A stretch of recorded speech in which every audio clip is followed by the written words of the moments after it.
Como es del conocimiento de la mayoría de ustedes, estoy hablándoles sobre la idea: usted puede y debe oír la voz del Espíritu Santo. Ya hemos puesto posición de que Jesús dijo que los que le oyen, estos son sus hijos, pero los que no le oyen, estos no son sus hijos. Los hijos de Dios ponen atención a la voz de Dios. Los hijos de Dios anhelan escuchar la voz de Dios. Hay maneras diferentes en que Dios nos habla. Una de ellas precisamente es a través de su palabra leída. Cuando usted abre la Biblia y se dispone a darle lectura, usted debe de ir con la intención de que Dios le hable a través de la Escritura. Otra manera de hablarnos es a través de una predicación. Otra manera de hablarnos es a través de circunstancias que en algún momento podamos estar pasando, sean circunstancias que nos produzcan alegría o que conlleven a tristeza. Pero debemos de estar dispuestos a escuchar y a obedecer a Dios. Les dije en la ocasión anterior que una de las preocupaciones que en un momento un pastor, y no estoy ajeno a ello, o no soy ajeno a ello, es responder a inquietudes como la siguiente: ¿por qué no hay milagros entre nosotros? ¿O por qué no recibo mi milagro? A veces podemos cuestionar de que estamos orando por alguna necesidad y ya llevamos muchos días orando por esa necesidad y no encontramos respuesta. Una de las causas para que no recibamos respuesta a nuestras oraciones, les dije en esa oportunidad, que es la incredulidad. Pero la incredulidad en sus acepciones incluye la desobediencia. Puede haber incredulidad que también implica falta de fe o desobediencia. El texto que les referí fue lo sucedido allá en Nazaret. Muchos han aplicado las palabras de Jesús cuando Él dijo: no hay profeta en su propia tierra. Y esas palabras, al decirlas de esa manera, o al replicarlas nosotros, lo hacemos fuera de contexto. Tenemos que ir al contexto para darnos cuenta que lo que sucedía allí era rechazo. No simplemente por ser originario de ese lugar, por ser alguien conocido en ese lugar por la gente, sino que eso es rechazo. Y no podemos, fuera del contexto, entonces decir: bien dice la Biblia que nadie es profeta en su propia tierra. Les recuerdo, eso es una respuesta al rechazo que le dieron sus amigos, también sus hermanos, porque no lo quisieron ver como lo que ya en la Baja Galilea se estaba diciendo sobre él. Entonces dicen los evangelistas Mateo y Marcos que Jesús no hizo milagros. Mateo dice no pudo hacer milagros y Marcos dice no hizo milagros. Aquí la palabra no pudo hacer no significa falta de capacidad o de autoridad, sino simplemente fue una disposición de no operar milagros.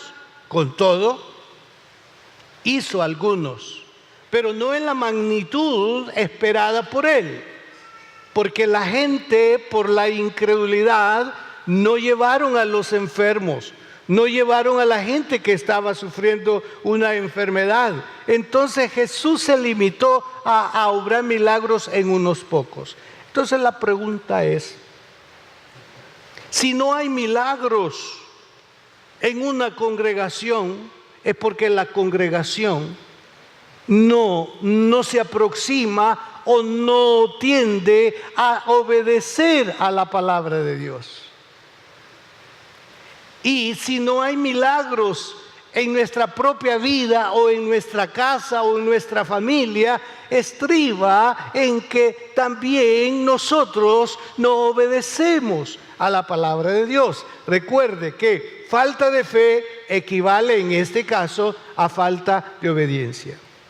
Y el creyente, permítame decirlo así, el buen creyente. Pastor, y hay malos creyentes. Se lo dejo a usted. El buen creyente no es selectivo en lo que va a obedecer y lo que no va a obedecer. Usted y yo no podemos obedecer a medias. Usted y yo, como hijos de Dios, debemos de obedecer según esté escrito en su palabra, sus mandamientos. Y los mandamientos de Dios no son sugerencias. Los mandamientos de Dios son disposiciones que al final, quien aplica esas disposiciones, al final este será feliz. Entonces podemos atraer los milagros para nuestra vida.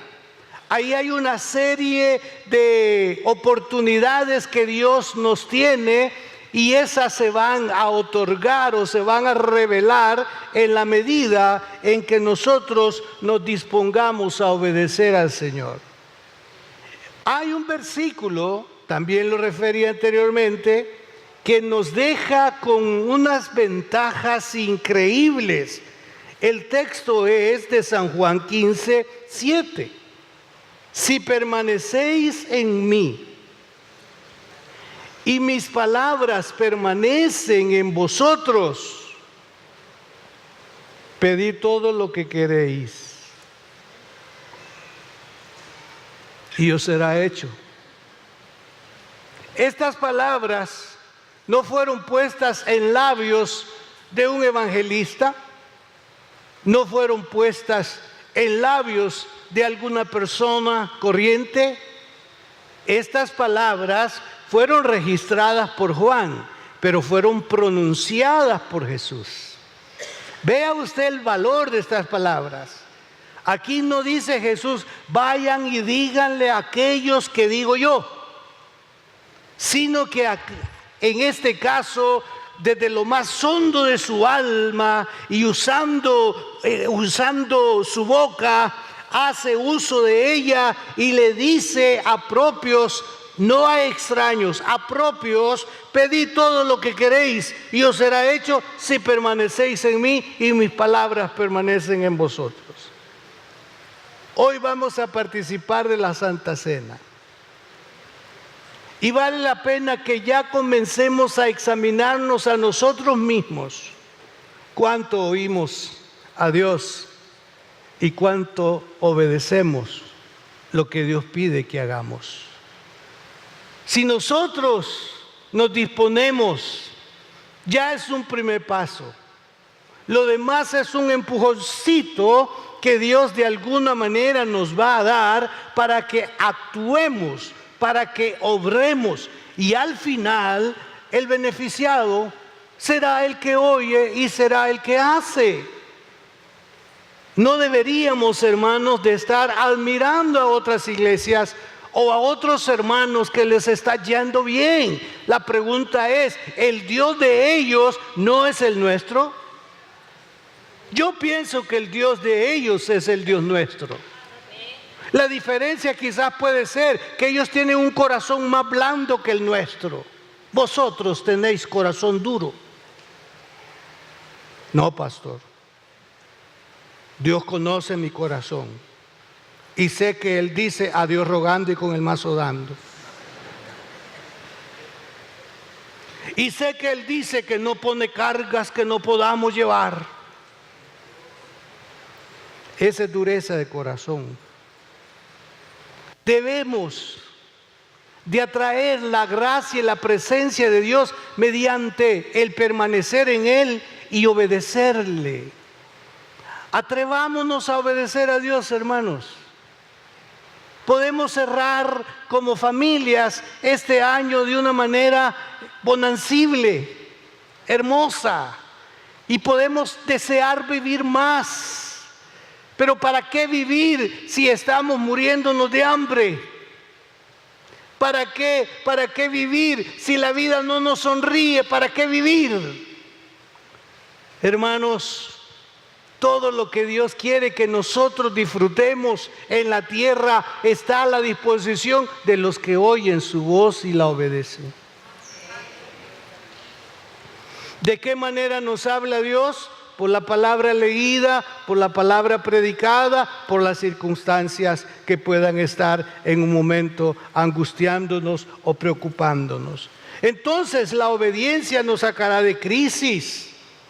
La obediencia cambiará nuestro lamento en baile.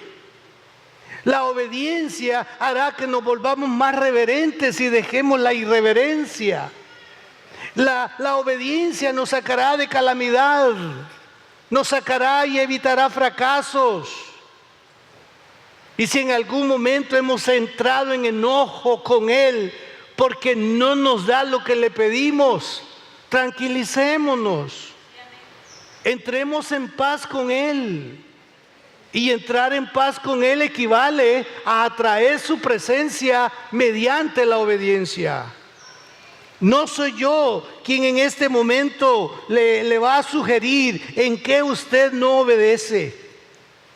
Usted sabe muy bien, y sobre todo Dios lo sabe. Muchas veces entre mi conclusión de lo que es mi desobediencia no va de acuerdo al diagnóstico que Dios tiene sobre nosotros. Porque puede ser que la misma vergüenza o no sé qué nos haga pensar que en algunas cosas es que yo no le obedezco a Dios, pero en lo más le obedezco a Dios, pastor. En lo más le obedezco a Dios. Entonces, en ese sentido es que el diagnóstico del Señor difiere a lo que yo concluyo que obedezco o no obedezco al Señor. Ahora, reflexionemos. Nuestra historia puede cambiar, puede ser diferente. Y no estoy diciendo que usted no es feliz. Yo no estoy diciendo que usted no tiene lo necesario. Pero podría estar mejor si usted se atreviera a obedecer a Dios y hacer lo que Dios quiere que haga. Estaría mejor, hermano. Estaría mejor, hermano. Estaría mejor, hermano. Es que Dios es bueno. Levanten la mano los que creen que Dios es bueno. Dios es bueno. Jehová es bueno. Conoce, dice Habacuc, o Nahum, perdón. Nahum dice, y conoce a los que en Él confían. Aquí confianza no solamente es estar seguro de que Él está conmigo, sino que confío en que lo que Él ha dicho que va a hacer, lo va a hacer. Algunas cosas sujetas a mi reacción de obediencia y algunas otras no tienen condición. Pero pensemos en las que están condicionadas al paso de obediencia que cada uno de nosotros debemos de dar. Ahora bien, se dice que la clave para conocer la voz de Dios no es una fórmula, no es un método que se pueda seguir. Conocer la voz de Dios, escúchelo por favor, viene de una relación de amor íntima con Dios. Viene de una relación de amor íntima con Dios. Aquí entonces está la clave. Entre más se intima con alguien, más se llega a conocer. Pasan los días y decimos, hoy te conozco más. Yo no estaba preparado para pensar de que así serías. Hoy sí te conozco más. Los días pasan, entonces esto nos da la oportunidad de conocer más a la persona. Acérquese más a alguien y usted va a decir, hoy sí conozco al hermano. Muchas veces opinamos sobre personas a la distancia. Nosotros no sabemos en verdad cómo es esta persona, porque estamos opinando a la distancia. Acérquese un poquito más a él o a ella y usted se va a dar cuenta de quién es esa persona o qué es esa persona. Puede ser que a la distancia usted tenga un buen concepto de la persona y que ya cuando usted empieza a acercarse a esta, dice, tenía una idea errada. Pensaba que era así, asá, pero viéndolo bien y por estar un poco cerca me doy cuenta que no es lo que yo miraba. Pero está lo opuesto también, de que nosotros vemos a esa persona, tenemos un mal concepto, porque hay gente que se ocupó de distorsionar a la persona y usted abrazó esa distorsión. Y no se dio la oportunidad. Cuando se da la oportunidad de relacionarse o de conocer a esa persona, usted viene y dice, qué bárbaro ese hermano, cómo había despepitado a tal o cual. Hoy me doy cuenta la valía de esa persona, lo valioso de esa persona. ¿En qué estribó? En la relación. Sea que nos decepcionemos o que no nos decepcionemos. Pero en el caso, no nos va a dar decepción alguna la persona de Jesús, la persona del Espíritu Santo. Al contrario, al tener más conocimiento de Él, nosotros vamos a querer relacionarnos mucho más con Él. Lo vamos a buscar más, lo vamos a buscar más. Y hay un versículo que va a quedar pendiente. Lo que ojo no vio ni oído oyó son las cosas que Dios tiene reservadas para los que le aman. Usted no sabe cuánto yo he andado viendo por un lado y por otro qué significan esas palabras, para poder venírselas a explicar en su momento y que se convierta en una enseñanza a abrazar y entender cómo es que Dios espera para poder revelarnos esas cosas que no están reveladas, que no fueron reveladas. ¿Cómo poder nosotros lograr eso? Eso queda pendiente. Entonces, la palabra clave aquí es relación, para conocer y oír la voz de Dios. Enoc, en medio de ese mundo en el que él vivió, supo relacionarse con Dios. Y el cielo dice, pero Dios vio a Noé como justo de sobre toda esa gente que poblaba el mundo de aquel entonces. Dios vio justo a Noé. La diferencia de Noé estaba bien clara. Era la relación que él mantuvo con Dios. Todo mundo iba a hacer lo que quería, todo mundo despistado, todo mundo pensando cosas raras. El único religioso, el único temeroso, el único recatado se llamaba Noé, y Dios puso su confianza en él de una manera extraordinaria, que vino el diluvio, él y su casa fueron liberados de ese diluvio, todo por relación con Dios, todo por obediencia a Dios. Y recuerde que si hay alguien que no obedece lo que Dios ha establecido, no porque signifique algo o mucho esa persona, usted y yo vamos a imitarlo. Nosotros vamos a imitar y a seguir obedientemente lo que Dios ha hablado. Tenemos a otra persona de extremada relación. Ese fue Enoc. Antes de Noé, Enoc. ¿Y sabe qué dice la Biblia? Que Enoc anduvo con Dios y Dios se lo llevó. Pensé que se iba a alegrar. Usted no se alegra porque no es Enoc.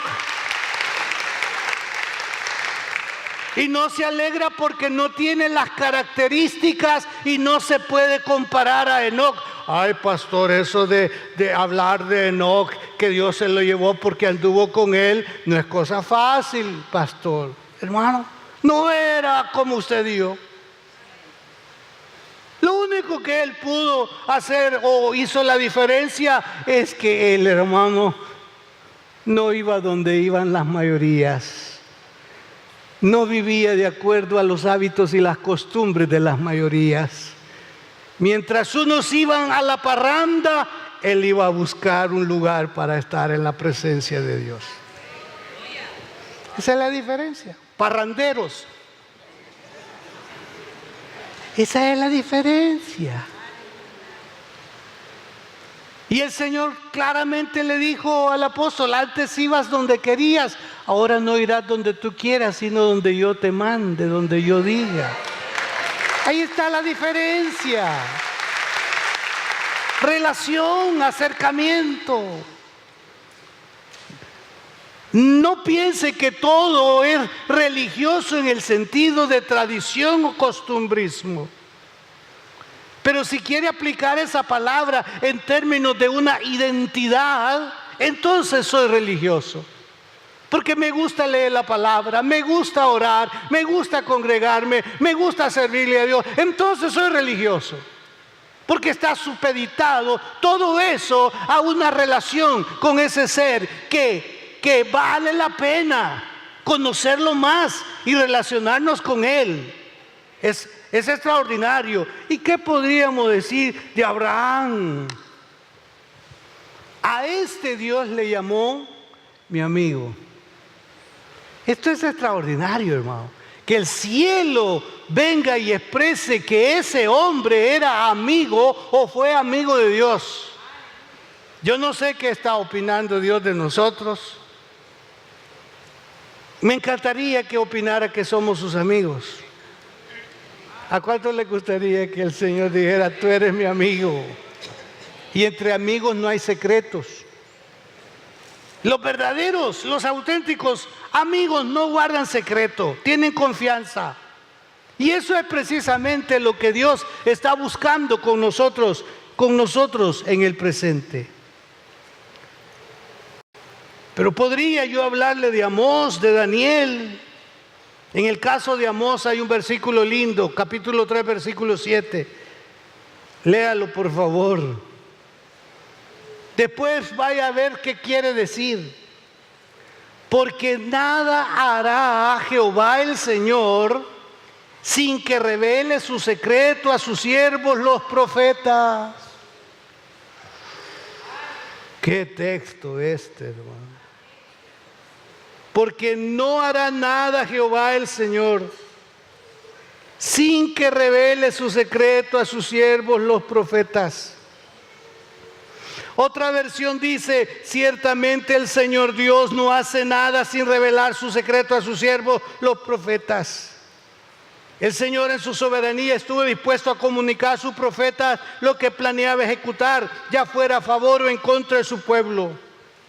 El versículo 8 declara que el profeta no tiene más remedio que profetizar cuando Dios le revelaba un mensaje. Pero lo interesante es: yo no voy a guardar este secreto, se lo voy a revelar a mi hijo. En un momento un profeta dijo: no sé, pero Dios no me ha contado, no me ha dicho que esto va a pasar.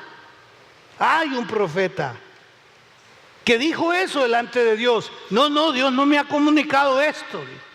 Él estaba seguro de que Dios siempre aparecía comunicando lo que estaba por suceder, lo que pensaba hacer, para que se lo fuera a decir al pueblo. Sí, Jeremías en un momento le dijo al Señor: Señor, párale ya, porque siempre me mandas a hablar sobre juicio, sobre destrucción, sobre muerte. Párale ya, porque estos no entienden y lo que están pensando es matarme a mí. Yo ya no voy a ir a hablar, le dijo, porque siempre que yo hablo, juicio hablo. Pero no era él. Era lo que Dios le dictaba, le enseñaba para que fuera a advertirle al pueblo. Y una advertencia no es solamente para escucharla, sino para entenderla, para comprenderla y tomar el rumbo adecuado. Pero lo importante acá es la relación. ¿Cuántas cosas pueden cambiar en su interior por relacionarse con Dios de una mejor forma? ¿Cuántas cosas pueden cambiar en nuestra vida si nos volvemos más amigos con Él, si nos relacionamos más con Él? ¿Cuántas cosas que ahora se nos ocultan van a ser reveladas, van a ser manifestadas y vamos a ir con paso seguro? No va a haber razón para equivocarnos. No va a haber razón para equivocarnos, porque Dios va por delante y Él marca la senda y Él da las pautas claras de cómo debemos de caminar. Suficiente, ¿verdad? Amén. Vale. Ahora paso al segundo mensaje. Una de las cosas, hermanos, que preocupan a los pastores o a un pastor es lo relacionado a la Santa Cena. Este es otro mensaje, ¿verdad? Lo relacionado a la Santa Cena. ¿Entendemos como creyentes qué estamos haciendo a lo que denominamos Santa Cena? ¿Entendemos los creyentes la condición que debe de existir en nuestro interior, la comprensión que debe de haber para poder participar de un momento tan sublime, tan sagrado? La iglesia tradicional tiende a verse más cuidadosa para celebrar lo que ellos le llaman la Eucaristía, que es un término correcto, que equivale a comunión.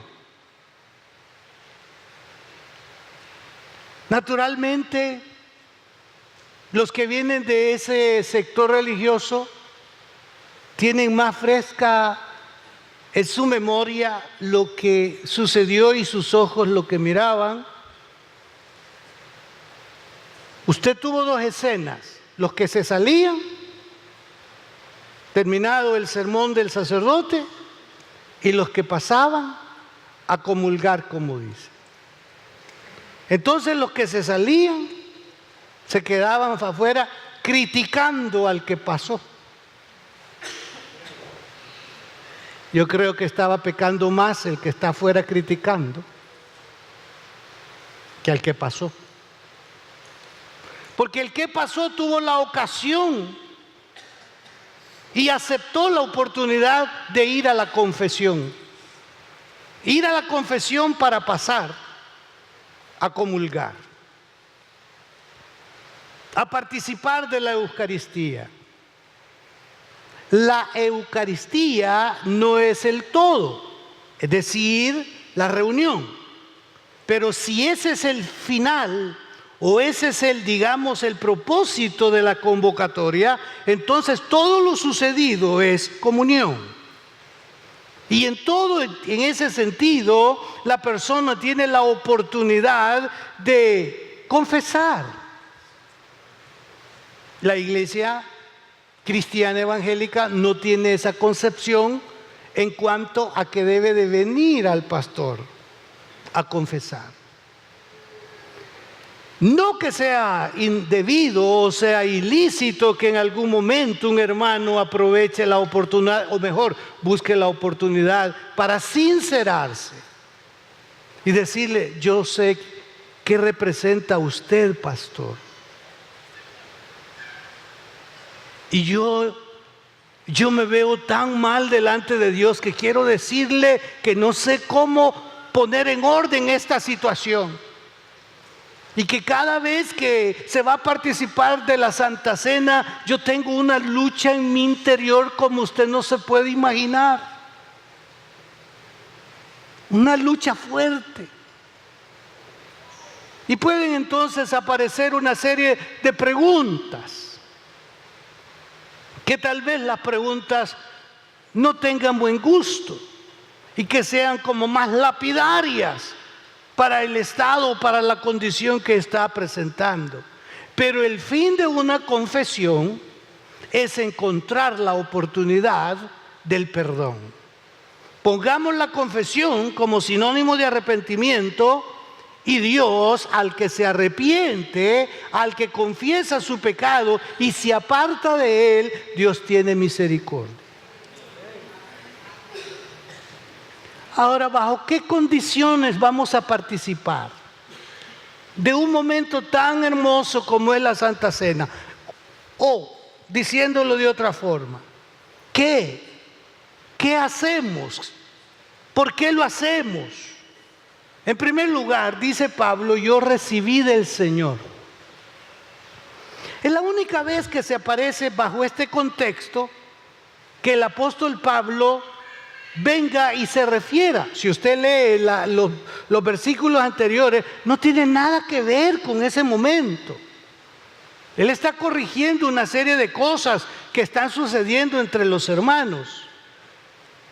Pero él pudo darse cuenta que parte del problema que tenía era que ellos no sabían discernir o diferenciar entre la comida festiva y la conmemoración de la muerte de nuestro Señor Jesucristo.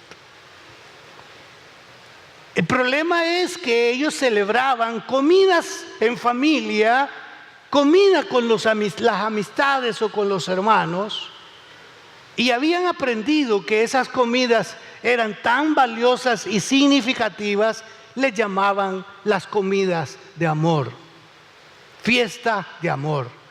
Y según las posibilidades que tenían los hermanos, así se mostraban a la hora de reunir la comida. Los que podían llevar un ternero ya horneado y todo, lo llevaban. Pero eso vino a ser un problema, porque eso lo hacía ver a él, sí, ya tenía superioridad social, ya tenía superioridad en el sentido financiero, sobre aquel que apenas podía llevar tamales pisques. Entonces, vea usted en la apreciación humana, aquel que llevaba tal cosa era pues digno de un ósculo santo. Pero apenas unos tamales ha traído. Mire, si lo que le puso es el pedestal es el que puso en la masa. ¿Sabe cuál es el pedestal, verdad? Las patas. Apenas eso le pudo poner al tamal. Ni siquiera un pedacito de pechuga. Entonces estas cosas comenzaron a traer problemas. En vez de hacer que esa comida se uniera toda, porque esa era la idea, o comer juntos, tomar su porción, pero comer en el mismo sector. Entonces allí se pudo notar la diferencia, y viene Pablo y dice, me doy cuenta que ustedes comparan el conmemorar la muerte de Jesús a ese tipo de fiesta, comida que ustedes hacen. Y algunos llegaban embriagados, se embriagaban, terminaban la cena de amor y ellos terminaban embriagados. Y después de estar embriagados, pasaban a la cena del Señor. Entonces viene Pablo y dice, yo recibí del Señor. Esto que les voy a explicar y equivale a el valor que la iglesia tenía que darle al momento después de esa comida, a lo que se conoció como la cena del Señor. Ustedes deben de tener mucho cuidado cuando vayan a ese sacramento. No importa si Pablo recibió esa orden de manera directa o no, dejémoslo a un lado. Los versículos 24 y 25 de 1 Corintios 11 dice: haced esto en memoria de mí. Y esa parte es muy interesante poderla pensar.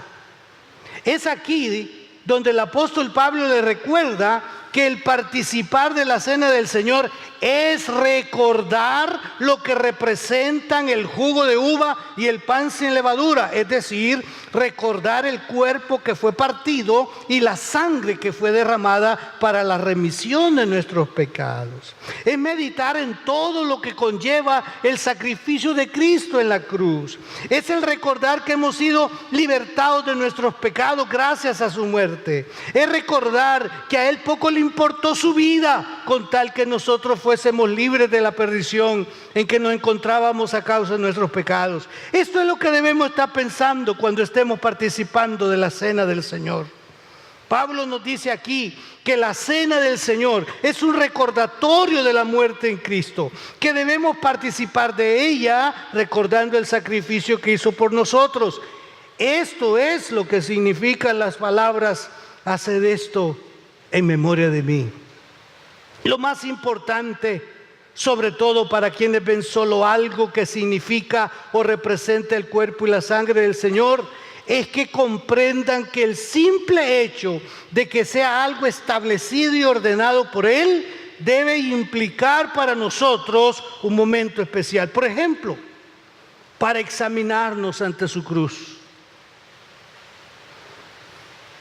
Para examinarnos ante su cruz. Si lo hacemos en memoria de Él, debemos concentrar en Él nuestros pensamientos, sobre todo en el Cristo crucificado que ha hecho posible nuestra redención y nuestra inclusión en el cuerpo de la iglesia. Sintamos hasta qué extremo se despojó a sí mismo. En memoria de Él es el momento en que recordamos lo que hizo, es la oportunidad para agradecerle nuestra salvación, es nuestro momento, nuestro memorial a su amor. La iglesia entonces tuvo una idea franca, clara, de lo que significó la Santa Cena. Con el tiempo esto se ha perdido. Ya no se celebra ni se participa en memoria de Él. ¿Por qué? Porque no hemos entendido todavía qué significó el sacrificio de Cristo en la cruz. ¿Qué implicó que se despojara a sí mismo y que se sometiera a una muerte y a una muerte de cruz por nuestros pecados? No hemos entendido que Dios, nuestra paz, tuvo que cargar la violencia, el señalamiento en la persona de Jesús, para que usted y yo no tuviéramos el sufrimiento ese, el señalamiento tal. Vino Dios y cargó sobre Él nuestra paz. Por Él es que somos iglesia, por Él es que somos salvos, por Él es que formamos parte de una gran asamblea, la que Dios ve desde los cielos con buenos ojos. Por eso es que nos contamos entre los redimidos por el Señor. Por eso es que decimos que Dios ha perdonado nuestros pecados. Tenemos que hacerlo en memoria de Él, en consideración de lo sucedido, y no como algo liviano por lo que vamos a recibir o recibimos en el momento. Me agradaría que escribiera ahí en su boletín una respuesta o dos. ¿Cuál cree que debe ser la mejor condición de su parte para participar de este momento de comunión? ¿Cuál cree que debe ser la mejor condición?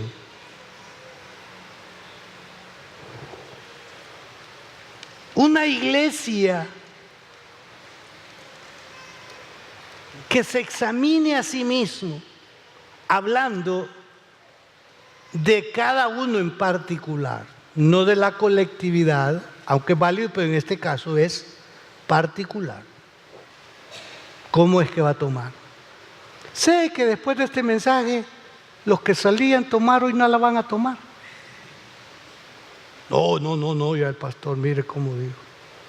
Me desinfló el pastor si yo por eso llego a la iglesia cada primer domingo.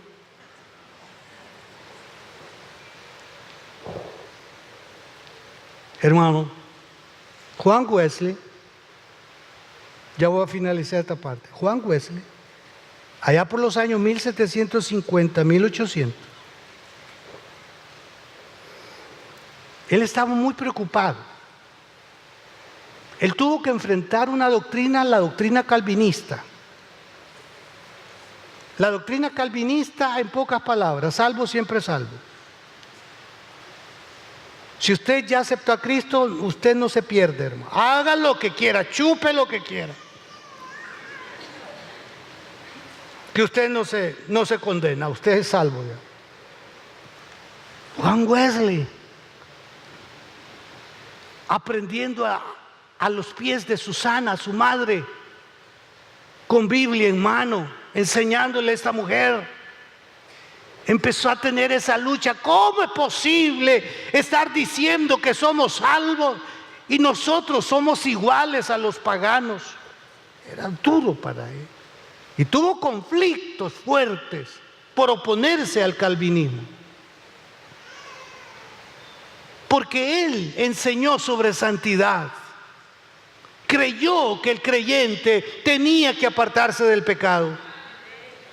No tenía que estarse refugiando en que ya era salvo. Eso era menospreciar la memoria de lo que Jesús hizo en la cruz. Entonces él, para garantizarse con sus seguidores esa fraternidad, la llamó a ser responsable y les dio ciertos considerandos que algunos prefirieron abandonar el movimiento porque los considerandos no les pareció. Son 22. Señalo unos nada más. Estoy proyectando la impresión conscientemente o inconscientemente que soy mejor de lo que realmente soy. En otras palabras, ¿soy hipócrita? ¿Soy honesto en todos mis hechos y palabras o exagero? ¿Cuento a otros lo que me fue dicho en confianza? ¿Soy persona confiable? ¿Soy esclavo de las modas del mundo, de mis amigos, de mi trabajo o de hábitos? ¿Soy cohibido, quejumbroso o autojustificante? ¿Vivió la Biblia en mí el día de hoy? ¿Dejo tiempo para que la Biblia me hable cada día? ¿Estoy disfrutando de la oración? ¿Hace cuánto compartí mi fe con otra persona? ¿Oro sobre la manera en que gasto mi dinero? ¿Me retiro a la cama a tiempo y me levanto a tiempo? ¿Desobedezco a Dios en alguna cosa? ¿Insisto en hacer alguna cosa que inquieta mi conciencia? ¿Estoy derrotado en algún área de mi vida? Etcétera, etcétera, etcétera. Este cuestionario lo tenían que conocer los que servían con él en la obra. Ninguno que estuviera cerca de él podía faltar a estas cosas. Entonces, algunos preferían apartarse, no solo de él, sino del movimiento de santidad. Ay, no. Esa Biblia de Wesley es más dura que la Biblia del mismo Dios. Pero Charles Swindoll, ya en este tiempo, presenta 7 preguntas que él y varios compañeros pastores se plantean periódicamente. ¿Ha estado con alguna mujer durante esta semana en algún tipo de relación comprometedora?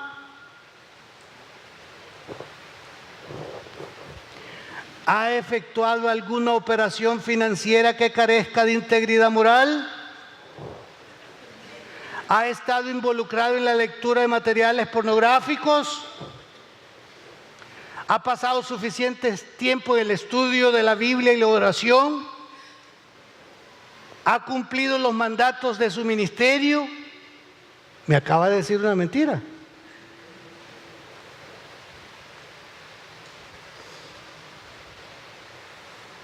Yo sé que todos queremos una vida cristiana plena, a disfrutarla, pero hay que pagar un precio, hermanos. Hay que renunciar a esas cosas que no van con Dios. A veces los pastores no somos estimados porque dicen que somos muy duros, o el celo del pastor hacia la obra no lo ven bien. Hay pastores, y lo respeto, que no le dan privilegio a ninguno que no diezma. No debe tener privilegio. Y si nosotros vemos el tipo de privilegios que damos en una iglesia, hay algunos que requieren de mayor conciencia espiritual que otros. Y no estoy diciendo que los menospreciemos, pero hay algunos. Voy a ser directo con los que pasan aquí que distribuyen los elementos. Si usted no diezma, no pase. Si usted no obedece las directrices, la visión de la iglesia que da diseñado por el pastor para desarrollar la iglesia, y si usted no gana almas, no pase. Y ni tome. Pastor se va a quedar con todo eso. Esa no es la idea.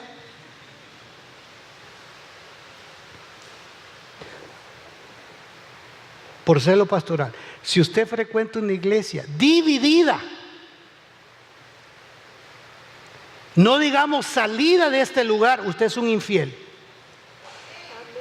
¿Cómo puede usted andar metido en un lugar? Usted ha puesto en entredicho lo que el pastor dijo que hicieron. No le crea al pastor porque allá estaba también danzando con el dividido. Hermanos, corrijamos nuestra conducta cristiana y tendremos cielos abiertos constantemente.